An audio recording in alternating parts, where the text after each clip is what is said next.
주요 뉴스들을 좀 체크를 좀 해보겠습니다. 일단 뭐 뉴스 한번 볼게요. 오늘 주요 뉴스죠. 네. 미국에서 중국 경제법이 지금 중국 대항법이죠. 상원 상임위에서 압도적으로 가결됐습니다. 찬성 21표에 반대 1표. 그리고 이제 그 베이징 올림픽, 베이징 겨울 동계 올림픽이 외교적 보이콧 조항까지 추가하겠다. 베이징 그 올림픽이 이제 내년에 진행을 하죠. 네, 내년에 진행하는데 지금 이거를 이제 보이콧 할 수도 있다. 이건 조금 심각한 수준이죠, 완전히. 네, 그래서 지금 지금 이 중국 경제법이요, 되게 좀 심각해요. 지금 이제 중국의 초음속 탄도 순항 미사일 확보 관련된 이 전략 무기들, 미사일 관련된 부분이겠죠. 뭐 ICBM이나 SLBM 같은 거. 그리고 이제 미국은 이제 대만을 필두로, 대만을 이용해서 견제를 한다는 거죠. 필수적인 국가다. 그래서 대만으로, 대만은 좋겠네요. 그러니까 중국이 이제 사실은 중국은 사회주의고 대만 이렇게 돼 있잖아요. 대만이 인도 태평양 전력의 주요 핵심 국가로 대만을 지목해서 무기방어 기술 이전을 권고. 이거는 뭐 대박이다. 대만이라는 국가가 이렇게 부러울 수가 없네요. 그러면 미국의 최신 무기와 기술을 대만한테 이전한다는 얘기거든요, 이게. 이건 뭐 대박이긴 하네요. 중국 티베트 신장 홍콩 인권 유린, 뭐 기본적인 우리가 평상시 알고 있는 내용들이 나왔고요. 우리 경제놈 대박님, 예, 인사도 없이 가셔가지고 어서 오십시오. 뭐 이제 그런 부분이 있어요. 그래서 지금 생각보다, 그러니까 트럼프 대통령 재임 당시에 이제 중국 견제를 강도로 보면은, 제 개인적인 사견인데, 중국 경제의 강도를 보면은 뭐 100점 만점이라고 볼게요. 100점 만점. 예. 트럼프 당시 때는 한 70점 정도 됐거든요. 그 나머지 30점이 뭐였냐면은, 그래도 좀 트럼프는 그 말로 약간 그 유화시키려는 듯한 모습을 보이는데, 지금 생각보다 바이든이 완전히 강경이에요. 예, 완전히 지금 100점 만점에, 그러니까 이런 법이 가결된 적은 없었거든요. 그 외교적, 그러니까 그런 문화, 체육 관련된 부분들까지 보이콧 한다는 것 자체가 좀 이 정도까지는 나올 수가 없었는데, 트럼프 대통령 당시는 지금 거의 그 강경 모드가 100점 만점에 90점 됩니다, 지금. 그러니까 뭐 기술 관련된 부분이라든지 뭐 여러 가지 측면이 있는데, 이거 외교적 보이콧까지 조항을 추가한다는 거는, 이거는 조금 심각한 수준이 좀 아닐 수 없습니다. 근데 여기서 중요한 게, 여러분들 그 화웨이 아세요? 화웨이 다 아시죠? 화웨이 아시는 분들 1번 화웨이. 예. 화웨이. 예. 화웨이 아시죠? 지금 최신 뉴스가 요 화웨이 관련돼서 이제 멍한조 부회장이, 여기 보시면은 여기 나와 있죠. 멍한조 화웨이 CFO, 그러니까 이 부회장이죠. 아직도 지금 구금되어 있습니다. 예. 그러니까 중국과 미국의 관계가 개선되기 위해서는 중국 화웨이의 그 최고 재무 책임자 부회장이죠. 멍한조 이 사람인데, 이 사람을 풀어줘야 돼요. 그래야지 미중 관련된 갈등이 끝났다라고 좀 볼 수가 있는데, 사실 작년 말에 이제 멍한조 부회장을 풀어주는 방안을 검토하고 있다는 뉴스 나왔는데, 지금 오늘 26일에 있을 4월 26일에 있을 재판이 8월 연기됐습니다. 네. 그래서 지금 이제 조금 이 밴쿠버 브리티시 컬럼비아주 대법원은 머간조 변호사 측의 요구를 받아 재판 일정을 약 3개월 정도 연기하게 했다. 그러니까 변호인단에서 먼저 연기를 했죠. 뭐 이제 코로나 확산세가 지속되는 부분과 그리고 이제 관련된 재무 확인 관련된 문서들을 조금 보완하고 싶다. 뭐 이런 얘기가 나오면서 연기를 했거든요. 예. 그래서 지금 뭐 캐나다도 사실 법정 운영에 차질이 빚어져 재판이 지금 한번 연기된 바가 있다라고 지금 나오고 있는데 어쨌든 이 사람이 그 중국과의 관계가 좀 완벽하게 개선되기 위해서는 이 사람이 풀려야 돼요. 이 사람이 풀려야지만 중국과 미국의 관계는 회복이 되는 건데 그렇지 않으면은 그냥 계속 미중 갈등은 지속적으로 이루어진다. 이렇게 보시면 될 것 같아요. 예, 그래서 그렇게 좀 보시면 되고 어쨌든 지금 상황 자체가 중국 경제법을 이거는 좀 셉니다. 확실히 이거는 그러니까 경제적이라는 군사적인 부분들은 뭐 이해를 하겠는데 사실 그 스포츠라는 부분들이 사실은 이게 정치적인 요소를 배제하고 진행을 한다고 해서 예를 들어서 뭐 축구라든지 야구, 농구, 국제 경기에서 뭔가 정치적인 행위를 하는 선수들한테는 사실은 이제 출장 정지를 매기던지 뭐 이런 식으로 진행을 하는데 지금 상황을 놓고 봤을 때는 조금 굉장히 좀 베리시한 굉장히 좀 베리시한 베리시 곱하기 2x라고 좀 보시면 되겠죠. 그러니까 계속해서 뭔가 시장을 흔들릴 수 있는 뭔가 이 재료들은 계속해서 남아있다. 이렇게 좀 보시면 될 것 같고요. 저 추가적으로 이제 오늘 이제 여러분들 아시다시피 오늘 9시 저녁 9시에서 11시 기후정상회의가 있습니다. 기후정상회의. 예. 기후정상회의가 있는데 이제 시진핑이 참석을 해요. 이게 또 재밌게 시진핑이 참석을 하는데 시진핑과 화상통해서 첫 대면한답니다. 드디어. 일단은 바이든이 스가를 만났죠. 지난주에. 예, 지난주 금토일날 이제 스가를 만났죠. 지금 오바마 정부 목표의 2배 수준으로 감축하겠다. 탄소 중립 관련된 탄소 제로권, 온실가스 50% 감축하겠다. 배출일이 이거는 중국이죠. 지금 온실가스를 가장 많이 배출해가지고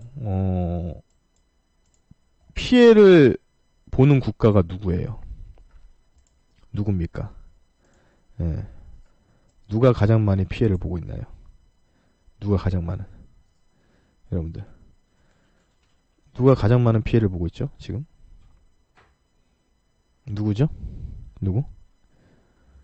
누가 지금 가장 많은 피해를 보고 있어요? 중국 온실가스 노출로 인해서. 누가 가장 피해를 많이 보고 있어요?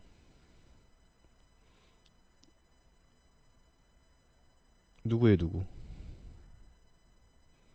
우리나라? 중국이에요? 중국이 온실가스를 내뿜는데 누가 가장 많은 주변국에서 피해를 보고 있습니까? 오늘도 미세먼지가 장난 아니죠?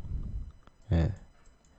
미세먼지가 나는 게 뭐 우리나라가 온실가스가 가장 많이 나와서 그렇습니까? 당연히 우리나라죠. 우리나라가 지금 중국의 피해를 많이 받고 있잖아요.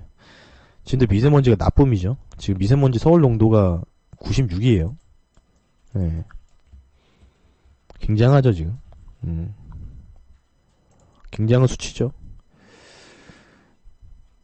중국이 어쨌든 지금 뭐 엄청난 경제 성장률을 보이고 있는 건 확실합니다. 그래서 이제 오늘 이제 이 관련 이제 부분들, 탄소 중립 공약, 2050년 탄소 중립 공약 관련된 부분들, 2030년까지 절반 정도를 감축할 예정이다. 국가별 온실가스 배출 비중을 보니까 중국이 27%, 미국이 그 다음 인도, 러시아, 일본, 독일, 이란, 사우디, 한국, 캐나다 그리고 기타 국가들이죠. 사실 우리나라가 가장 저기예요.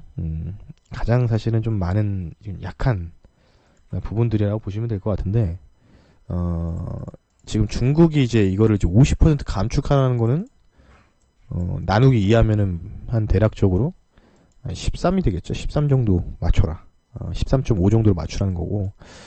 근데 이렇게 되면은 물론 이제 기반 시설 관련된 부분들 다리 이제 뭔가 업그레이드 같은 거 뭔가 이제 개발을 좀 해야 될 텐데 그만큼 사실 중국은 1차 제조업 국가로서 뭔가 이런 ODM, OEM 공장을 많이 소유하고 있기 때문에 경제 발전을 저해시킬 수밖에 없는 요인이죠. 당장. 당장 저해를 시킬 수밖에 없는 입장이에요. 그러니까 뭘 건설하더라도 환경 규제를 맞춰서 환경 기준을 맞춰가지고 진행을 해야 되거든요. 자, 그러면 바이든이 이제 오늘 이제 그런 얘기들을 좀 오고 갈 텐데 우리가 이제 볼 수 있는 게 내일이죠. 그러니까 지금 이 탄소 중립 관련주, 탄소 중립 관련주를 우리가 좀 잘 살펴봐야 되겠죠, 당연히. 탄소 중립 관련주들을 우리가 적절하게 잘 살펴봐야 될 타이밍인데, 탄소 중립 관련주 하면은 대표적인 게 뭐가 있을까요? 대표적인 게.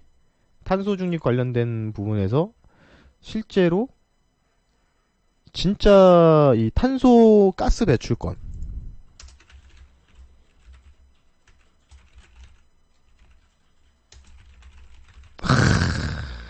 야, 야, 우리 에이스원님 박수 한번 주세요. 예, 야, 정확하십니다. 예, 휴캠스예요. 얘가 우리나라의 독보적인 탄소가스 배출권을 소유하고 있는 예, 회사입니다. 예, 자, 그럼 휴캠스를 좀 볼게요. 휴캠스를 봐야 되는데 무거워요. 굉장히 무거운 종목 중에 하나입니다. 시총이 1조 정도 되는 회사인다고 보시면 될 것 같고요. 사실 휴캠스가 그러니까 얘가 대장이에요. 얘가 얘가 실제로 탄소 배출권 실제로 보유하고 있고 한 160만 톤 정도? 160만 정도? 160만 톤 정도를 지금 탄소가스 배출권 관련된 부분들에 대해서 실제로 가지고 있습니다. 사실 뭐 최근에 하나솔루션한테 뭐 팽당했다 이런 얘기가 좀 많이 있는데 휴캠스가 실제로 대장이에요. 근데 이제 얘가 좀 무거우니까 최근에 외국인들이 계속 매수를 하고 있는 종목 중에 하나인데 사실 무거우니까 사실 주가 자체가 좀 많이 재미없거든요. 자, 그러면 이제 휴캠스를 좀 볼게요. 휴캠스를 좀 보면은 자, 휴캠스 차트 보이시면 1번 한번 누르세요. 휴캠스. 얘가 진짜예요. 얘가 진짜 백입니다. 그러니까 제가 맞아 퀴즈를 낼게요. 자, 여러분들 교육주 하면은 진짜 대장이 누구라고요? 교육주. 교육주 하면은 생각나는 게 뭐 메가 MD, 메가 스터디, 뭐 아이스크림 YBM도 있는데 진짜로 대장이 누구예요? 원래 진짜로. 그러니까 주가가 올라가는 놈들도 대장이 될 수 있지만 진짜로 하는 일에 있어서는 교육주 중에서 제대로 정부 교육부와 같이 연관돼서 하는 회사가 메가스터디 아니에요. 예. 아이스크림 애주예요. 실제로 유치원과 초등학교, 중학교 이 교사와 학생들의 원격 교육 관련된 홈런 21.net이라는 사이트를 갖고 있어요. 교육부와 실제로 연계해서. 근데 실제로는 교육주가 올라갈 때 아이스크림 애들도 물론 많이 갔지만 뭐 메가MD나 메가스터디가 올라가잖아요. 물론 애니 능률은 뭐 파평윤 씨 관련주로서 올라간 거고. 예.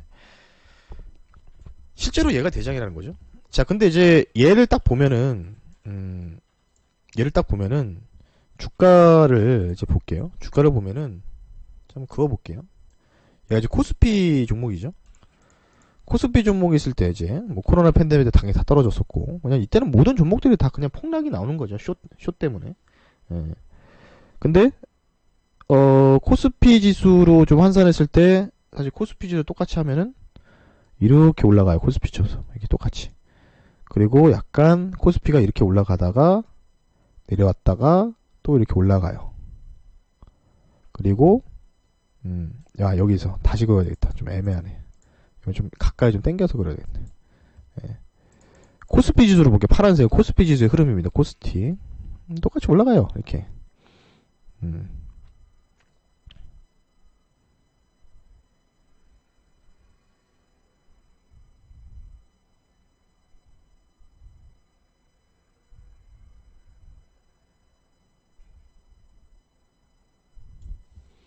이게 지금 요 파란색이 코스피 지수예요.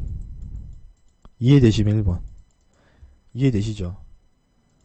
요게 코스피 지수였어요, 방금. 네, 그러니까 코스피 지수는 실제로 지수 슈캠스는 주가가 여기 있잖아요. 코스피 지수는 지금 여기 있잖아요. 지금 요 라인에. 그럼 지수 대비해서 이 종목은 굉장히 못 간 종목 중에 하나겠죠? 예. 쉽게 얘기하면은. 이해가 되시면 1번. 아셨죠? 예. 이해가 되시나요? 그러니까 실제로는 못 갔어요. 이 종목이. 예. 코스피, 코스닥 상승률 대비해서 많이 못 갔다는 얘기죠. 예.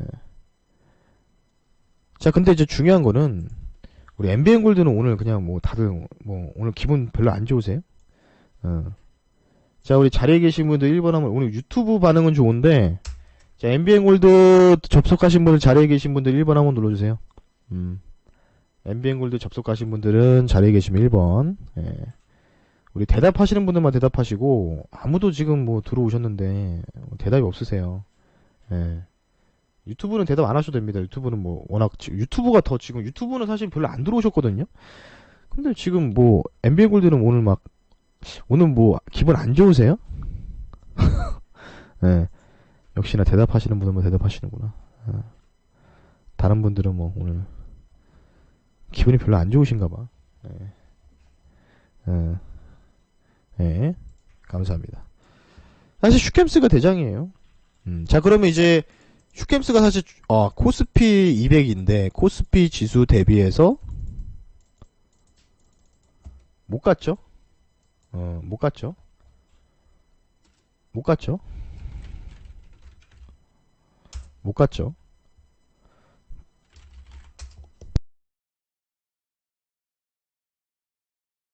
못 갔어요. 대비해서. 그러니까 이런 종목들을 만약에 내가 매수하면은 그냥 뭐 언젠가는 결국은 지수 상승률 대비해서는 키 맞추기가 가능하다는 거겠죠. 근데 실제로 이 종목을 매수한다라고 하면은 매수를 못 하세요. 왜? 재미없으니까. 재미없으니까. 그러면은 이제 대안이 뭐가 있을까요? 슈캠스는 이제 재미없고. 예. 그러니까 대장이면 시장에 반응이 있어야 되는 거 아니냐고 하는데 시장은 항상 그렇지 않죠. 그래서 주식시장이 답이 없는 겁니다. 답이 없는 거예요. 그래서 예. 내가 생각했던 것 대비해서 다른 방향으로 흘러가기 때문에 그래서 주식시장이 정답이 없다는 얘기가 거기서 나오는 거죠. 슈켄스는 재미가 없어요. 슈켄스는 좀 재미가 없는데 슈켄스는 사실 재미가 없으니까 이건산업 가벼운 종목 중에서 보면은 이제 뭐 이건산업도 있고 뭐 홀딩스 또 KC 그린 그룹주 이게 있고 그리고 자동차 쪽에서는 뭐가 있을까요? 자동차 쪽에서 뭐가 있죠?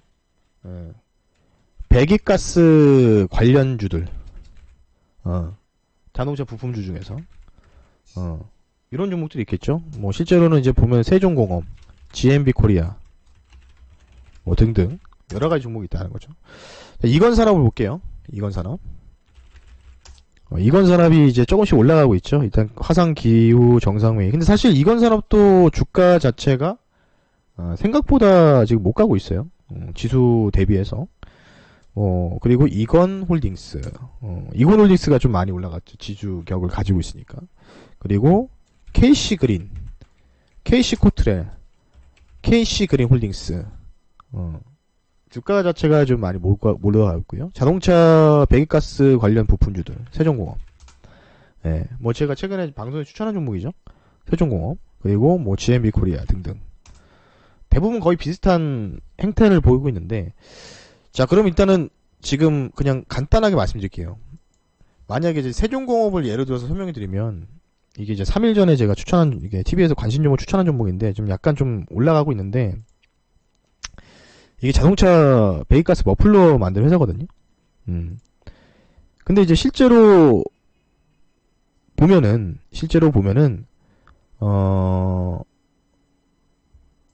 기후정상회의를 한다고 하면은 그에 대한 기대감으로 주가가 좀 올라가야 되는 게 정상이에요. 예. 그죠? 기후정상회의 때. 그럼 만약에 이런 경우죠. 뭔가 이제 기후정상회의가 이제 있으니까, 만약에 예를 들어 세종공업이 뭐 이런 식으로 이제 올라갔어요. 그래서 뭐 이게 그 기대감으로 올라갔다. 11,000원까지. 예. 만약에 예를 들어서. 그러면은 막상 이제 바이든이 뭐 어쩌고저쩌고 하면서 좀 더 강력하게 추진해 나가겠습니다. 뭐 이런 얘기를 할 때 오히려 재료 소멸로 기대감이 올라간 만큼 재료 소멸이 되면서 주가가 하락이 나오죠. 예. 근데 지금 세종공업 같은 경우에는 지금 주가가 많이 올라갔나요? 못 올라갔나요? 많이 올라갔다. 1번. 그냥 그렇다. 쏘쏘하다. 하신 분들이 2번 누르세요. 예. 어떻습니까? 어때요? 많이 못 올라갔죠? 예. 그냥 생각보다는 별로 못 올라갔죠? 예. 뭐 아까 이제 이건홀딩스나 뭐 이런 애들 좀 올라갔는데, 뭐 KC 그린 그룹주들이라든지 이런 애들도 사실은 그냥 뭐 별로 못 올라갔어요. 재미없게. 많이 못 올라갔는데, 지금 상황을 놓고 봤을 때 그러면 만약에 기후정상회의에서 뭔가 파격적인 내용이 나온다. 뭐 이제 내일 우리나라의 시장에 반영되는데, 그러면 세종공업을 내가 매수한 사람들, 내가 세종공업을 매수했어요. 예를 들어서 여기서 매수했어. 이날 약간 좀 수익 중이야. 그러면 이 종목을 어떻게 해야 돼요? 일단 내일까지 끌고 가야 되죠. 오늘 밤 이제 어느 정도 결과가 나오면 내일 이제 정리가 돼가지고 이런저런 얘기가 나오면서 내일 뭔가 주가가 올라가든 떨어지든 간에 뭔가 내용이 나오겠죠. 그죠? 그래서 파격적인 내용이 나오면은 세종공업이 올라가겠죠. 생각보다 강력한 탄소 중립 정책이 나왔다. 뭐 그런 식으로 이제 묘사가 되면은 당연히 그냥 확 여기서 어떻게 되죠? 여기서 그냥 장대 한번 그냥 뽑아주는 거죠. 여기서. 그냥 장대 한번 뽑아줄 때 그냥 딱 매도하면 되죠. 이 종목은 탁 튀면은. 예. 근데 그렇지 않고 그냥 이미 시장에 알려진 데이터들을 위해서, 이미 시장에 알려진 부분으로 인해서 그냥 시장 컨센서스에 부합하게, 뭐 컨센서스라고 좀 하긴 그러지, 예상치 부합한 그냥 정책이 나왔어. 그런 경우에는 오히려 시장이 빠지겠죠. 근데 이 종목이 여기서 거의 바닥권을 형성했단 말이에요. 그럼 만약에 실망스러운 매물이 나왔을 때는 이 종목이 빠져봤자 여기라는 거죠. 그죠? 근데 반대로 이건홀딩스를 보면은, 이건홀딩스는 사실은 좀 많이 올라가 있잖아요. 지금 이렇게. 많이 올라가 있죠. 그럼 이제 이건홀딩스가 실제로는 지금 이런 뭐 그린 뉴딜, 뭐 그린 뉴딜보다는 이제 탄소 중립 관련주로서 대장 역할을 했죠.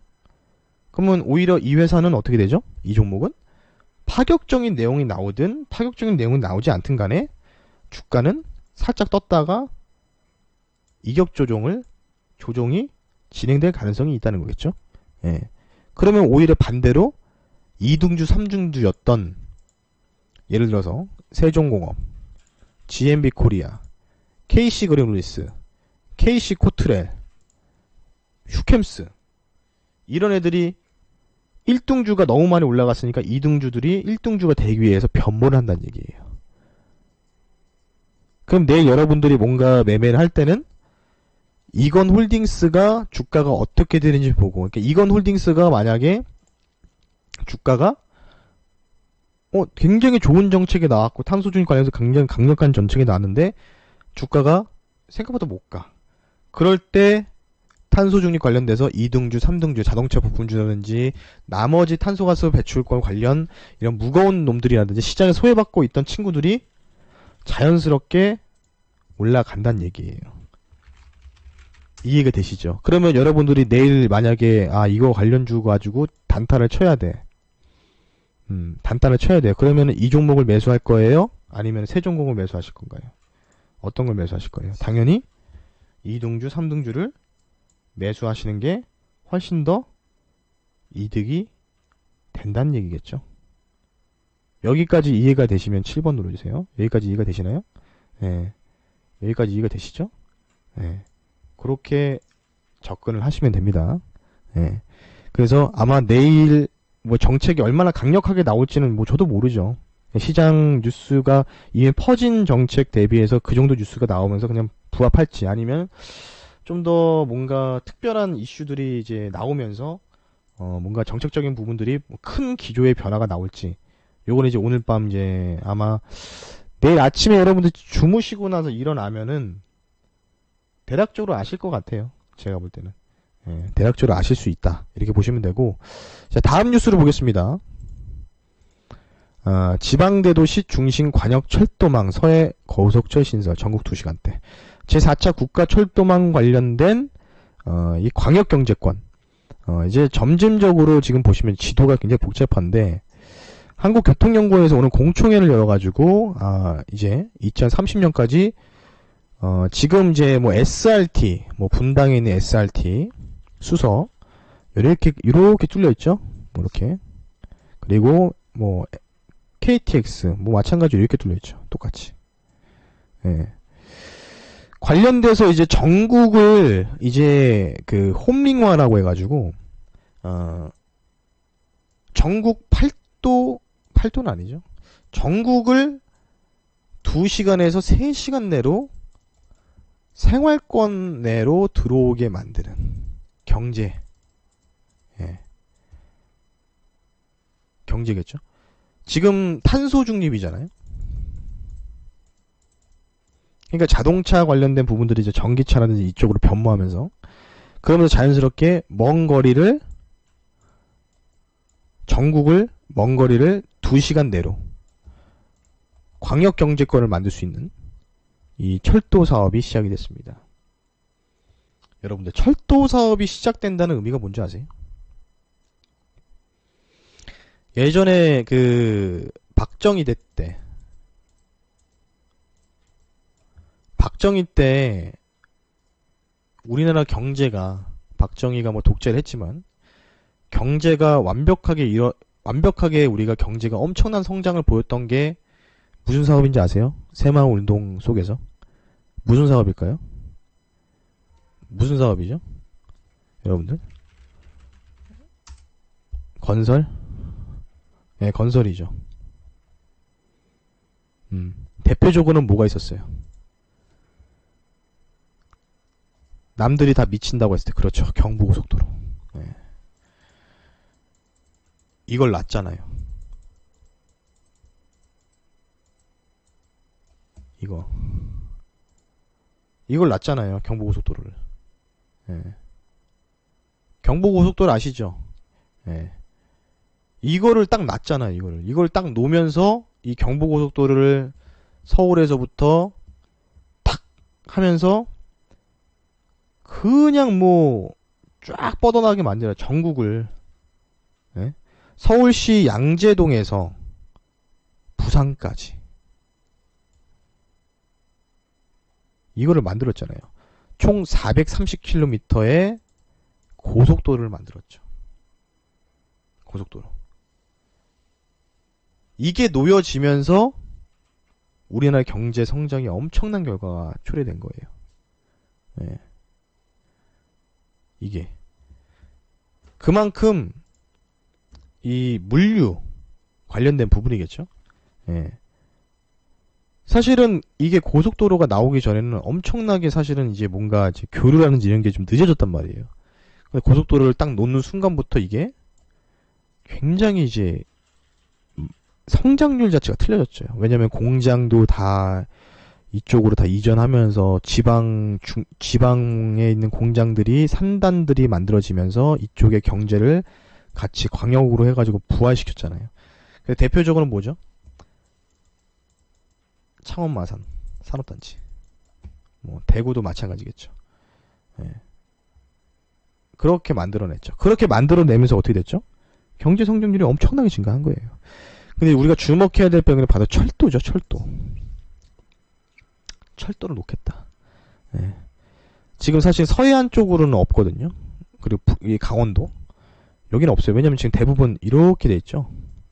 이렇게 큰 틀에서 여기 라인을 이제 신설을 하고, 그리고 강원도까지도 한번 뚫어버리겠다, 뭐 이런 부분인데, 사실 뭐 강원도 지역은 이제 동해안을 잇는 부분이기 때문에 사실 요거를 이제 뭐 여기를 살리기 위해서는 뭐 어쩔 수 없지만 뭐 산이 너무 많아서 조금은 산간 지역이잖아요. 강원도가. 그래서 조금은 어려울 수 있겠지만, 네. 이쪽으로 뭔가 추진하고 있다는 거는 정부에서 경기에 대한 자신감을 보이고 있다는 뜻이에요. 예. 이 국가철도망을 구축을 계획하면서 수많은 파급 효과들이 나오죠. 예. 한국통계청 자료에 따르면 국가철도망 관련된 공사와 그 관련된 하급 도청업체, 도급업체들이 이제 일자리가 생기는 거죠.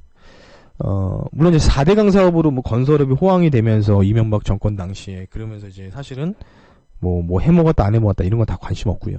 실제로 실업률이 줄었죠.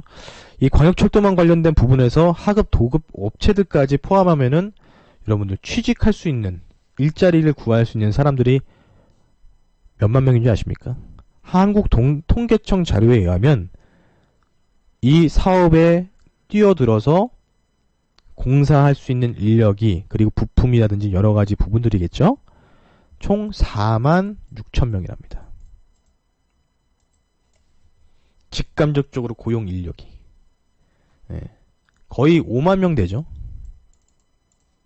5만 명. 엄청난 거예요. 예. 5만 명이 일을 할 수 있다는 거예요. 5만 명이. 아무리 4차 산업혁명 시대라고 해도 철도를 놓을 때, 뭔가 할 때 로봇이라든지 이런 게 대체를 할 수 있겠죠. 근데 이제 사람이 해야 될 업무도 필요한 법이죠. 자잘자잘한 거. 직간접적으로 관련된 고용 인원들이 이 사업에서 투입될 인원들이 4만 6천 명이라는 통계 자료가 나왔습니다. 2주 전에.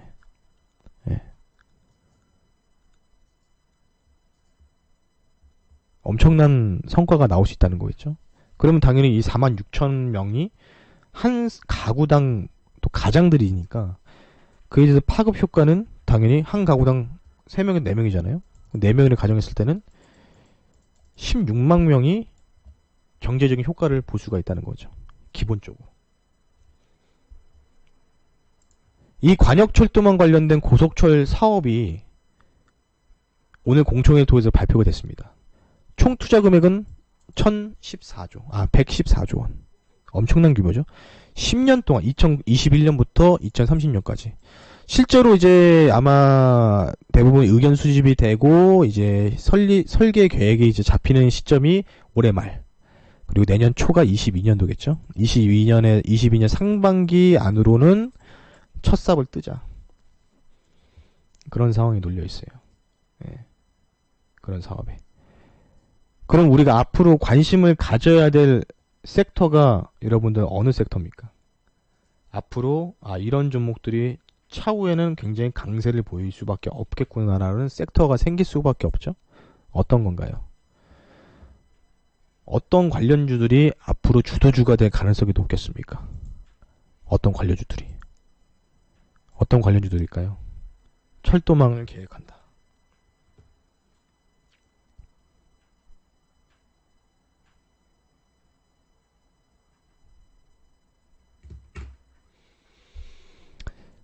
무료방송 끌까요, 그냥? 응? 아니, 뭐, 이게 다들 대답이 없으셔. 반응이 오늘 뭐 기분 안 좋으세요? 오늘 뭐? 오늘 지수 올랐잖아요. 예. 네. 그렇죠. 건설 중에서 그렇죠. 중장비. 쿵쾅쿵쾅 중장비. 공작기계. 그죠? 또, 시멘트, 철강, 그쵸, 시멘트. 또, 철도 부품. SOC, 그렇죠. SOC 사회기반 시설이니까 뭐 예를 들어서 고속철이 생기면 당연히 고속철 안에는 역이 생기죠. 역이 생기면 역 근처에 기반 시설들. 대표적으로는 실제로 이제 휴게소 같은 개념이겠죠. 휴게소 같은 기업들. 그런 쪽이 이제 강세를 보이겠죠. 예. 지질 지질 관련주? 지질 관련주는 그냥 중장비 관련 쪽으로 엮는 게 나을 것 같은데요. 지질 관련주들은. 네. 어쨌든 이런 식으로 이제 진행이 된다는 거예요. 그러니까 앞으로 이제 이런 건설 중장비, 철강 시멘트, 철도 부품주들. 그러면 이제 철도 관련된 투자를 하려고 하면은 이렇게 있으면 가장 1순위가 될 수 있는 게 뭐가 될까요? 가장 1순위가 될 수 있는 게. 가장 1순위가 될 수 있는 게 뭐가 있어요? 중장비가 될까요? 철강이 될까요? 철도 부품주가 될까요? 뭐가 가장 많은 수요와 실적적인 부분이 연관될까요? 철도망을 만든데 2030년까지. 1등이 뭐가 될까요, 여러분들? 중장비예요? 당연히 철도 부품주 아닙니까? 네? 이게 1등 아니에요? 네? 이게 가장 많은 큰 수혜를 보겠죠. 그리고 이제 중장비와 철강 시멘트 쪽이 같이 이제 움직이겠죠.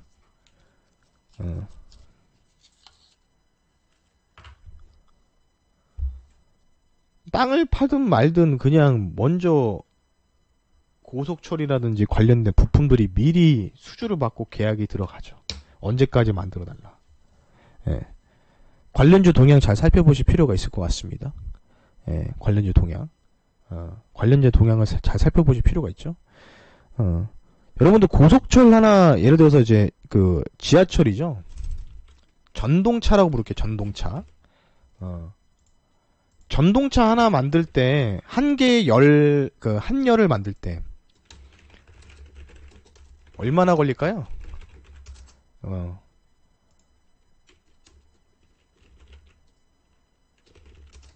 전동차를 생산을 이제 한 열을 만들 때, 얼마나 걸릴까요? 얼마나 걸릴까요? 1년 반. 또 얼마나 걸릴까요? 1년. 또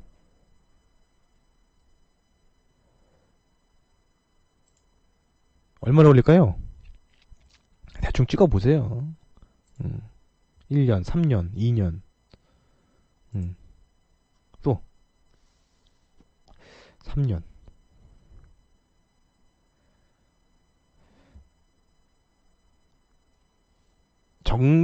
전동차가 통상 이제 열이나 이제 칸으로 이제 단위가 되죠.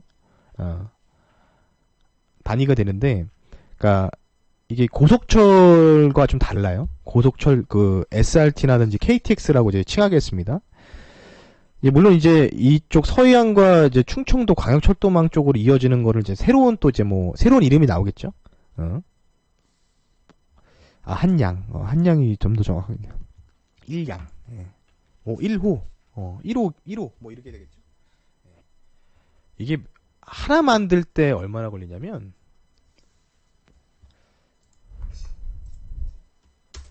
빡세게 하면은 1년 반 정도 걸린대요. 넉넉하게는 2년.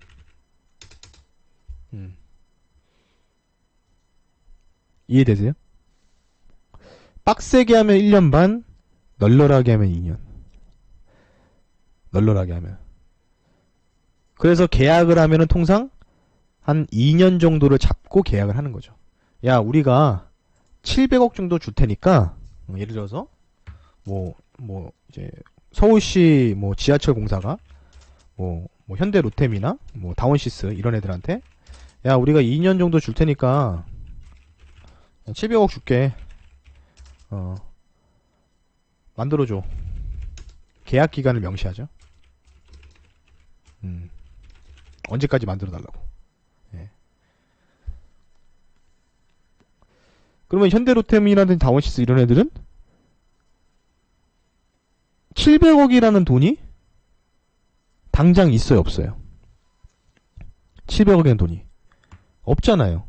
그러면 이제 서울 지하철 공사가 처음에 줄 때 이제 절반을 주죠. 한 300억 정도를 줘요. 700억 중에서. 그리고 분할로 주죠. 뭐 언제부터 6개월 단위로 100억씩 주겠다. 이런 식으로 계약을 명시를 하죠. 계약서에는. 잔금 치르듯이. 자동차 계약하듯이. 그러면 현대 로템이 만들어요. 돈을 받고 계약금 받고 만들면서 부족한 돈이 생길 거 아닙니까? 부족한 돈이. 부족한 돈을 충당해야죠. 충당해야 되겠죠? 그러면 어디다가 돈을 빌려야 돼요? 어디다가 돈을 빌립니까? 기업이. 어디다가 돈을 빌려요? 현대 로템이 현대 그룹사니까 정의성 회장한테 가가지고 돈 좀 빌려주십시오, 회장님. 지하철공사가 하는데 돈을 300억밖에 안 줍니다. 예. 돈 좀 넉넉하게 주십시오. 뭐 이렇게 해서 돈을 빌리나요? 아니면 어떻게 빌려요? 그럼 정의선이 뭐라고 할까요? 야, 너는 능력도 없니? 그렇죠. 그렇죠. 은행에서 뭘 하죠? 은행에다가 회사채를 발행을 하는 거죠. 회사채를. 계약서를 들고 가서 산업은행이나 뭐 국내 금융주주 회사한테 가가지고 우리가 700억을 2년 뒤에 받기로 했어요. 근데 지금 우리가 300억밖에 못 받았습니다. 400억 정도 빌려주십시오. 그러면 이제 그래. 근데 우리가 지금 100억 정도는 쏴줄 수 있는데요. 나머지 300억 정도는요. 채권을 발행합시다. 같이. 그래서 회사채 만기 상품을 만들어서 판매를 하죠. 그럼 회사채를 투자한 사람들도 현대로템이나 다원시스의 주주가 되는 거랑 똑같습니다. 서류상으로. 그러면 파생되는 효과가 어떻게 될까요? 결국은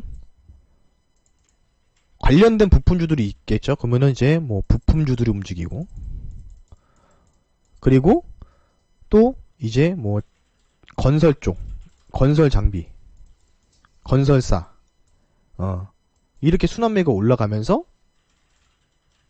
뭐 여기는 이제 뭐 이제 철강도 있겠죠. 철강 시멘트, 원자재.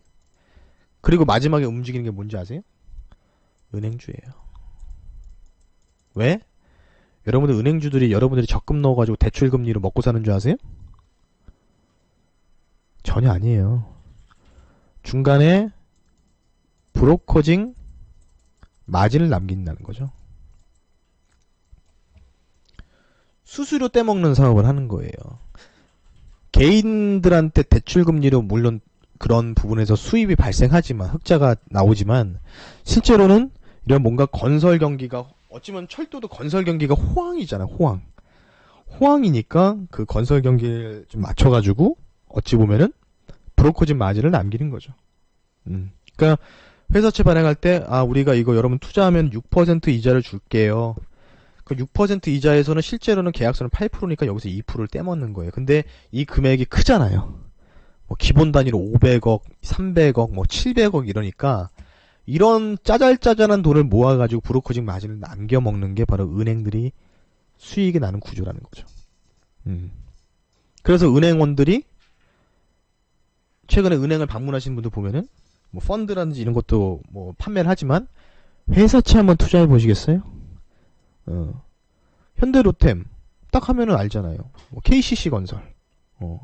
이번 KCC 건설이 저기 원주에다가 아파트 하나 크게 짓는데 회사채를 발행하는데 그 관련된 상품입니다. VIP들 대상으로 그런 식으로 회사채를 발행하니까 VIP들은 주식을 지금 들어가기는 좀 애매하니까 그래 연이자 6%를 주는 회사채를 투자하는 것도 나쁘지 않겠다. 근데 거기서 갑작스럽게 피해가 발생하는 경우가 뭐예요? 옛날에 바로 뭐죠? 08년도 서브프라임 모기지 사태 때 그에 대한 피해가 많이 발생을 했었죠. 왜? 부실 회사채를 판매를 했던 부분이 있겠죠. 물론 주택 모기지 사건 때문에 터지긴 했지만 우리나라가 가장 많이 타격을 받았던 게 뭐였냐면 부실 회사채였어요. 뉴스 보면은요, 사실은 그때 당시 뉴스가 별로 그렇게 많이 와닿진 않았지만, 부실회사채를 판매했다가 불안전 판매로 인해서 뭔가 원금의 손실이 발생해가지고, 뭐 5천만 원까지는 원금을 보장이 되지만 그 이상 넣으신 분들이 많았거든요. 명퇴하신 분들이 2억, 3억 넣으신 분들이 많아서 그때 대부분 무너지는 분들이 많았었어요. 예. 그때. 근데 이 부실회사채 안에는 여러 가지 채권들이 많이 상품들이 포함되어 있죠. 파생돼서. 그러니까 이게 다 하나씩 무너지기 시작하면 회사채도 부도가 나는 거죠. 그러니까 이게 부실회사채로 되면서 이게 뭐라고 하죠? 통상 휴지 조각이 됐다. 단 한 푼도 못 받으신 분도 발생했었습니다. 그때 당시. 그래서 정부가 긴급 지원을 해가지고 뭐 5천만 원까지는 보장을 못 해드려도 2천만 원까지는 보장해주겠다. 뭐 이런 식으로 하면서 어느 정도 피해를 규모를 줄였었죠. 실제로 07년도, 08년도 일어났던 사건입니다. 네. 물론 그런 사건이 일어날지 안 일어날지는 저도 몰라요. 네. 저도 모릅니다. 실제로는. 근데 결국은 그 사건이 일어날지 안 일어날지는 아무도 모르기 때문에, 근데 그런 상황에서는 어쨌든 지금 주식시장에서 뭔가 내가 부자들이 10억, 100억을 투자해가지고, 사실 보세요. 코스피가 지금 이래요. 자, 여기서 여러분들이 100억이 있어요. 100억 자산가입니다. 100억을 여기서 주식을 사야 돼. 살 수 있겠어요? 아니면은 조금 떨어지면 사겠다. 나는 지금 바로 살 수 있다. 1번 아니다. 조금만 더 기다렸다가 좀 떨어지면은 혹시나 3천선 가까이 다시 한번 또 무너지면은 그때 100억을 주식들을 사겠다 하신 분들 2번 눌러주세요. 여러분들 어떻게 투자하실 거예요? 지금 100억이 있다고 하면은, 자산가라고 하면은, 지금 당장 내일 당장 100억짜리를 사실 겁니까? 아니면은 어떻게 하실 겁니까? 어떻게 하실 거예요? 제가 100억이 있으면, 물론 지금 사도 모르겠지만, 예, 100억 정도는 지금 당장 다 들어가진 않겠죠? 예, 저라면은 100억을 그냥 가지고 있다가 혹시나 3천선 가까이 밀리면 그때 100억을 풀 베팅을 할 것 같아요. 공감되시면 1번 한번 누르세요. 공감되시죠? 예. 그때 뭐 삼성전자, 뭐 SK하이닉스, 포스코, 고려아연, 뭐 신한지주, 삼성생명, 현대차, 현대모비스 이런 애들을 이때 이제 담는 거겠죠. 이런 애들. 그러니까 지금 당장은 바로, 왜냐면 지금 좀 불안하잖아요. 지금 미국 시장도 흔들흔들 거리고 있고. 예전 같지가 않은데, 뭔가 탄력적이지가 않은데. 이런 느낌들이 굉장히 강하게 드실 거란 말이죠. 이런 느낌들이. 예.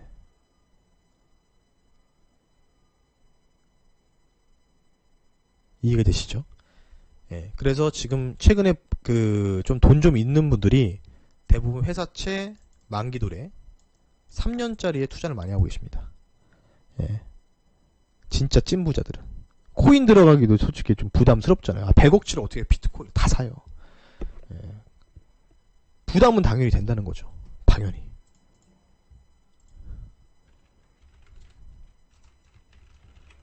여기까지 이해가 되시면 1번 한번 누르세요. 여기까지 이해가 되시나요? 네. 여기까지 이해가 되시면 1번 한번 누르세요. 네. 이해가 되시죠? 네. 오케이. 이렇게 좀 보시면 될 것 같아요. 그래서 제가 오늘 그 주요 관련된 뉴스들을 좀 하나하나 좀 말씀드렸는데 아마 도움이 좀 많이 되셨을 것 같아요. 이런 부분들로 인해서 제가 최근에 TV에서도 계속 말씀드리는, 강조드리는 섹터가 무슨 섹터예요? 제가 계속해서. 제가 반도체 사시라고 해요? 아니면은 뭐 2차전지 사시라고 해요? 뭐 사라고 해요? 자꾸 막. 물려도 되니까. 물려도 된다고 하면서 뭐 사라고 합니까? 뭐 사라고 해요? 제가. 계속. 뭐 사라고 하죠? 제가 지금? 계속? 경기. 민감주. 경기 재개주, 경기 순환주, 시크니컬이죠. 어쩔 수가 없어요. 이게 국가 정책입니다. 지금 뭐 문재인 대통령이 뭐 K방역을 잘했네 말했네 이런 거 따지지 말자고요. 이런 거 따지지 말고 솔직하게 그냥 딱 그냥 얘기를 해보면은 어쨌든 코로나 때문에 경기가 많이 지금 안 좋잖아요. 맞으면 1번 한번 누르세요. 경기가 지금 안 좋죠. 경기 자체가 지금 많이 안 좋잖아요. 그죠? 그러니까 지금 확진자가 이렇게 늘어나는데 사회적 거리두기를 안 하잖아요, 지금. 정부에서도. 그러면 경기를 살리기 위해서 역사적으로 봤을 때, 역사적으로 접근을 한다면, 뭐가 가장 경기를 살릴 수 있을 때, 어디에다 예산을 편성해야 됩니까, 여러분? 메타버스 AR, VR에다가 뭐 메타버스 4차 산업 시대를 맞이하기 때문에 그쪽으로 뭔가 투입을 해야 돼요, 돈을? 예산을? 여러분들이 문재인 대통령이고 여러분들이 경제부 총리라고 한다면 어디다가 투자를 해야 됩니까? 어디다가 예산안을 많이 편성해야 돼요. 어디다가? 건설이죠. 여러분들 4차 산업 시대 스마트 시티. 자, 스마트 시티라는 말 많이 들어보실 분 1번. 스마트 시티라는 말 많이 들어보셨죠? 스마트 시티. 스마트 시티라는 말 많이 들어보셨죠? 그죠? 스마트 시티가 뭐예요? 탄소 중립도 들어가고 신재생 에너지를 통해서 도시를 만드는 거예요. 깨끗한 도시. 그리고 깨끗한 도시와 친환경적인 도시를 만들면서 모든 생활 인프라가 구축되어 있는 디지털화 되면서 그러면 스마트 시티를 만들 때 여러분들 그냥 뭐 VR, AR로 증강현실을 이용해서 만들어내요? 아무리 스마트 시티, 스마트 도시를 만들 때는 뭡니까? 가장 필요한 게 뭐예요, 여러분들? 가장 필요한 거.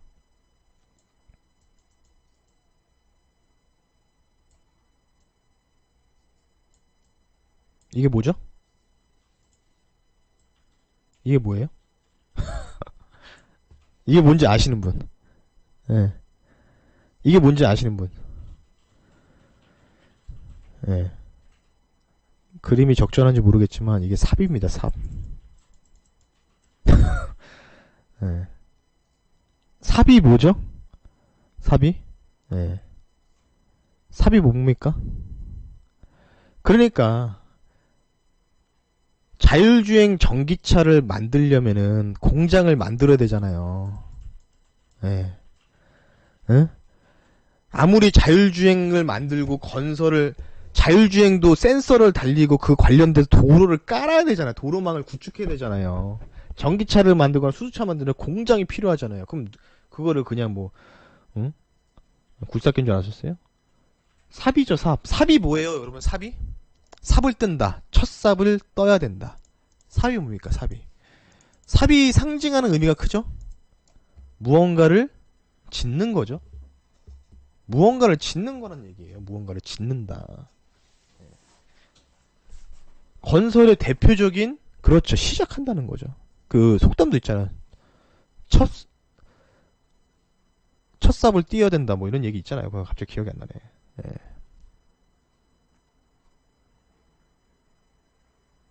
물론 지금 삽으로는 안 하죠. 뭐 굴삭기라든지 천공기를 이용해서 진행을 하겠죠. 예. 뭐든지 자율주행이든 뭐든 무슨 뭘 만들든 간에 건설 장비와 건설 회사가 없으면 그게 가능합니까? 전혀 불가능하지. 그래서 경기 민감자는 얘기예요. 결론은. 왜? 정부에서 지금 추진하고 있잖아요. 정부에서. 광역권 2시간 거리를 만든다면서요.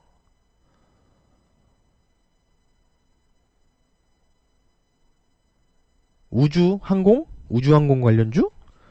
너무 나가시는 거예요. 그럼 우주 발사대 만들고 할 때는 뭐 그냥 짓습니까? 예. 인공위성 같은 거 만들 때도 그냥 지어요? 공장이 있고. 스마트 팩토리를 만들 거면 어떻게 만들어야 돼요? 건설 장비와 건설 회사 없이는 불가능하잖아요. 공감되시면 1번. 공감되시나요? 예. 공감되십니까? 예. 그거예요, 그거. 기초예요, 기초. 기초가 탄탄해야 된다는 거죠. 기초가. 기초가 탄탄해야지만 진행이 될 수 있다는 겁니다. 아셨죠? 네, 그래서 오늘 주요 뉴스들 체크해드리면서 다시 한번 경기 민감주 강조드렸습니다. 이제 신광섭이라는 사람을 보면은 여러분들 생각나는 종목이 관련주가 뭐예요? 신광섭 매니저 하면 생각나는 섹터. 예. 반도체입니까? 바이오입니까? 뭐죠? 미친 듯이 외치고 있죠? 이제 시작인데 뭔 소리냐? 경기 민감주 의심하지 마세요. 국가 정책에 반하면 안 돼요. 국가 정책에 까불지 마세요. 정책에 반하는 행동은 굉장히 안 좋습니다.